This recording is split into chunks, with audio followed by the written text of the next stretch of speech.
You're listening to PetLifeRadio.com. Welcome to Animal Rights on Pet Life Radio. This is your host, Tim Link, and I'm so glad you're joining us today. On the line with us today, and who we're going to be talking to is Jan Louch. Jan is the author of the latest book, The True Tales of Baker and Taylor, the library cats who left their paw prints on a small town and the world. So we're going to be interested in talking to Jan about the book and her encounters with Baker and Taylor and how the book came about. So it's going to be a fun show. It's a great book, so everybody hang tight. We'll come back right after these commercial breaks. You're listening to Animal Rights on Pet Life Radio. Sit. Stay. We'll be right back after a short pause. Well, 4 to be exact. It's hard to find time for your furry family member. That's where Camp Bow Wow comes in. All-day play and overnight camp, daycare and boarding for dogs. Everything is included. Large play areas for fun and exercise. Spacious cabins, comfy cots, even live camper cams to watch from a computer or smartphone. Camp Bow Wow offers the best care and is the place to go where a dog can be a dog. For locations and more information, visit campbowwow.com. Let's talk pets on PetLifeRadio.com. Welcome back. Welcome back to Animal Rights on Pet Life Radio. And joining me now is author Jan Louch. Jan, welcome to the show.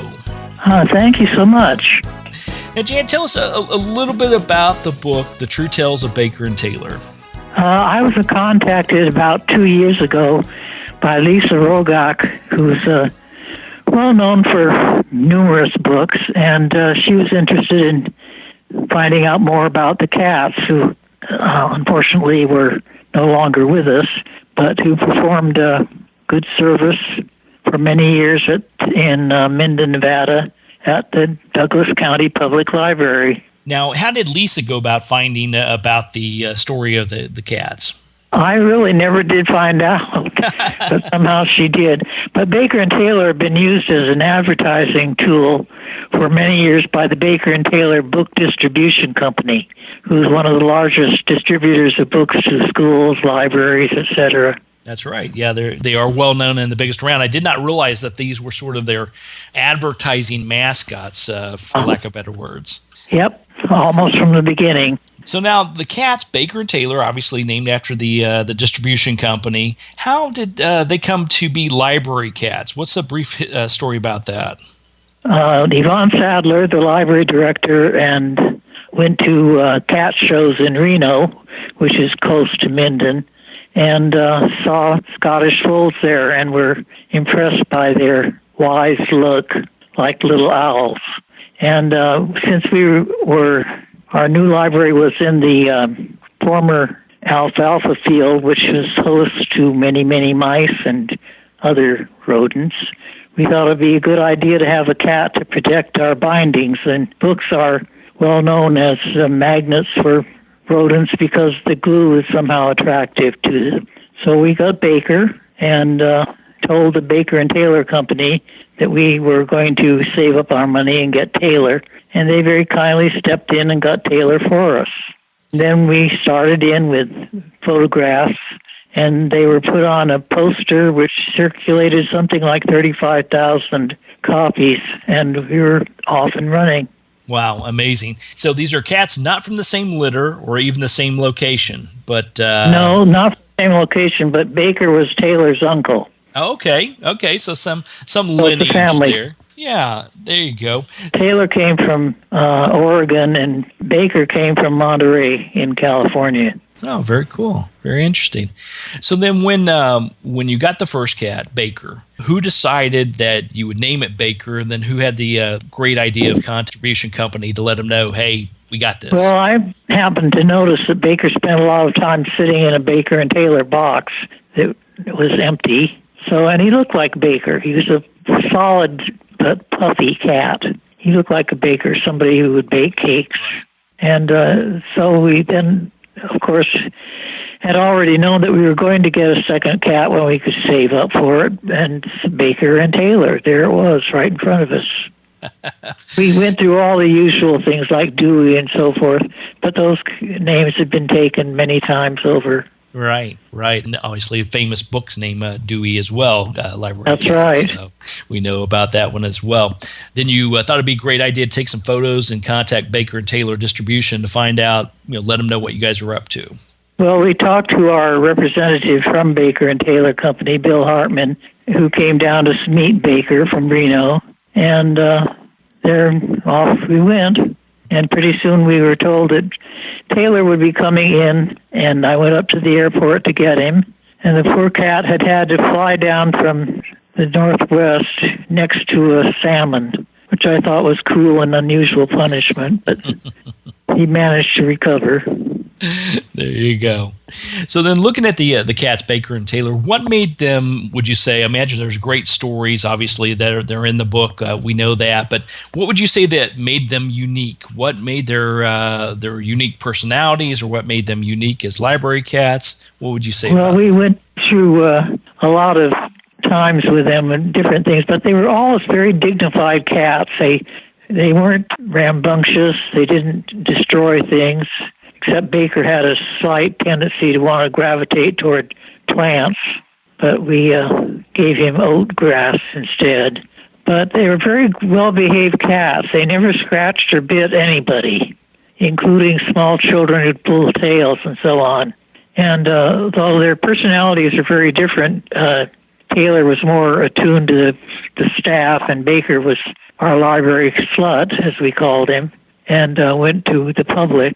They were still both just very charming, non-bothersome cats. They didn't interfere too much with anything that you were doing. And the people loved to see them there. There they were.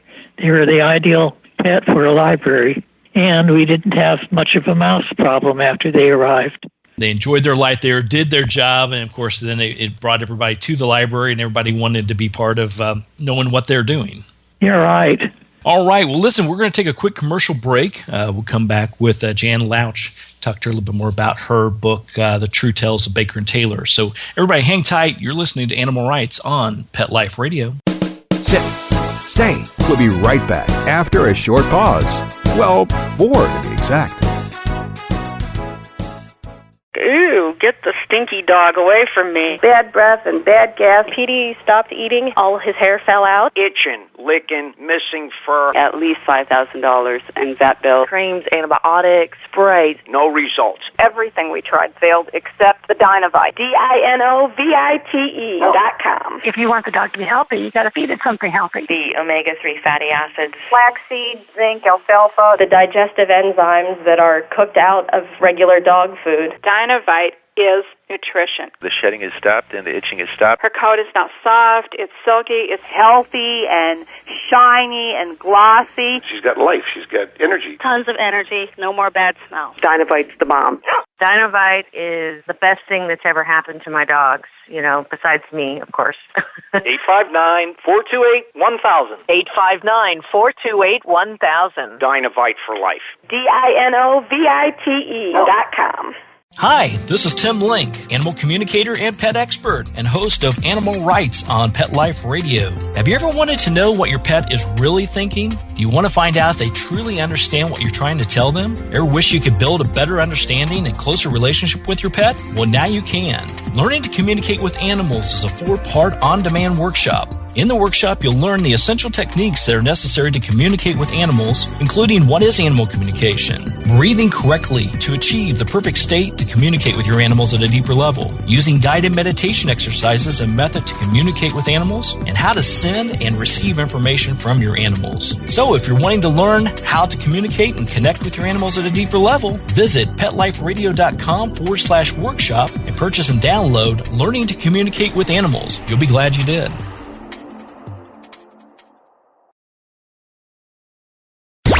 Let's talk pets. Let's talk pets On Pet Life Radio. Pet Life Radio. PetLifeRadio.com. Welcome back. Welcome back to Animal Rights on Pet Life Radio. Joining me on the show is Jan Louch. Talked to her about her latest book, The True Tales of Baker and Taylor, the library cats who left their paw prints on a small town and the world. So now, Jan, when Lisa contacted you, said, "Hey, I got this great idea about the book." What was your initial thoughts by that when she contacted you? You thought it was a good idea, or what were you thinking? Well, I thought it was a good idea, but I thought maybe I was too old and feeble because I'd been retired for almost 20 years. But I knew most about the cats, and she was determined. Off we went.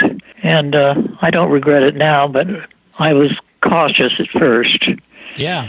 I thought the cats were outstanding. They had personalities that wouldn't quit.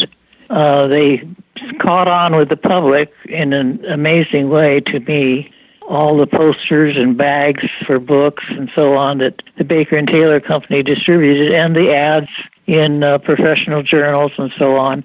It was just sort of a mushrooming thing. I was always astounded when people would come from far away to see the cats. I mean, they were cats. Our cats, but still, they did their job more than. Right. So then did Lisa, who co-authored this with you, obviously, did she come and spend time with you there and check out the library, or was most of the conversation remotely? Or No, we did most of it face-to-face. She came out several times and stayed for a week or so. But we had long telephone conferences, and we would email stuff back and forth, and I got a copy of this, and she got a copy of that, and we'd run over it. It was, your standard co-authoring sort of thing.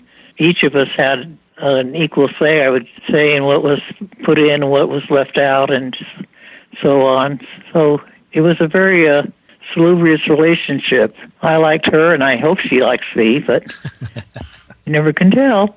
There you go. go. We're in touch. We're thinking of doing more in the cat and book line. Good. That'll be great. We'll keep us posted on that for sure. Now, the process, how long did the process take as far as when she first approached you with writing the book and then actually seeing it in your hot little hands? About 2 years, off and on. I mean, she would go away. I would do whatever I was doing, and we would keep in touch online. But, once it went fairly well, I think. We didn't have an awful lot of revisions to do. So it was very salubrious, as I said. There you go. Now, did you and Lisa have a publishing house already in mind or in line, or was it something you Lisa had an agent. Okay. And I, of course, did not have an agent. So we used the same agent, and he did very well by us, and we got a publisher. There you go. And things went on as they do. In publishing a book, you have to have a certain amount of copy editing, galleys going back and forth, and so on, and selection of pictures, order of the book in time, and what was going in addition to the straight story. So it took a little while, but it went fairly smoothly. Now the book's out there. Has your life changed much? Are you doing a lot of interviews and appearances and signings, or how's life been since? Well, we've done one signing at the library here in Minden, which was very well attended, and we ran out of books. And we don't, unfortunately, have a bookstore in town, so we're telling people where to go to get the books. And I've done interviews for some of the journals that come out in libraries, and as well as book sales. The book has only been out a couple of weeks, so we'll see how it goes. There you go. Well, it sounds good. We're excited about that. So tell our audience where people can find out more about where to buy the book, as well as maybe any events that you and Lisa are doing. I'm not quite sure what we're doing. I have to wait for Lisa to come out at the end of the month, and we're going to be working on our next book. Amazon, of course, you can order from. And most of the bookstores, Barnes & Noble, etc., carry the book. Okay, all right. Well, we're going to remember I'm isolated here. That's right. You're in a small town, but it's a nice place to be. I see. It is. A lot of people have moved here. Yeah, the Lake Tahoe area. It's been many years since I've been there, but it's always been beautiful when I got that way. So very green this year. We finally broke out a little bit. Well, I guess the El Nino effect is somewhat positive in your neck of the woods. We can use it, believe me. That's right. Long times of drought in that area. Well, it snowed a couple of days ago up on top of the mountains, so there you are. Never can tell. Hey, Jan, what would you, after everybody picks up a copy of The True Tales of Baker and Taylor and they read it, what would you hope they'd walk away with? Is there any particular message there, or what would be the message that you'd want to get across after reading the book? Message I think that is most outstanding in the book is my personal love of books and animals, not necessarily in that order, but how my job at the library was heaven sent because I got both. I got animals and I got books. And there's nothing to calm your nerves down like having an animal around at work. I don't recommend it for everybody, and not every animal is suitable, but those two cats certainly were. And other librarians across the country have been in touch, and they've had some animals as well. Cats, Gila monsters, you know what. And that's it. There you go. All I can think of to say. I'm running out of words. No, that's fine. I mean, it sounds like the perfect job. You get to be around books, all these wonderful books that you can read from and learn from and take an escape from, and then obviously being around the cats, which calms everyone down, as well as the learning experiences you have from them as well. Right. They're great for calming down irate patrons. There you go. Irate patrons. Library patrons that didn't get the book that they wanted before somebody else got it. Go and pet the cat. You'll feel better about the whole thing. If anybody gets upset, just hand them a cat. They'll feel much better. Right. Well, everybody go out and pick up a copy of the book. It's a great book. It's The True Tales of Baker and Taylor, the library cats who left their paw prints on a small town in the world. It's by Jan Louch and Lisa Rage. So I'm excited about the book. Glad it's out there. Good luck with everything, Jan, and keep in touch with us if books come around. Sure. Enjoyed talking with you. Our pleasure. Our pleasure. Well, we're coming to the end of the show today. I want to thank everyone for listening to Animal Rights on Pet Life Radio. I want to thank our producers and sponsors for making this show possible. If you have any questions, comments, or ideas, or want to tell me who you want to hear from most, you can email me. Email me at tim@petliferadio.com. It's tim@petliferadio.com, and I'll be glad to answer your questions, entertain your comments, and bring on the people you want to hear from most. So until next time, write a great story about the animals in your life. And who knows, you may be the next guest on Animal Rights on Pet Life Radio. Let's Talk Pets, every week on demand, only on PetLifeRadio.com.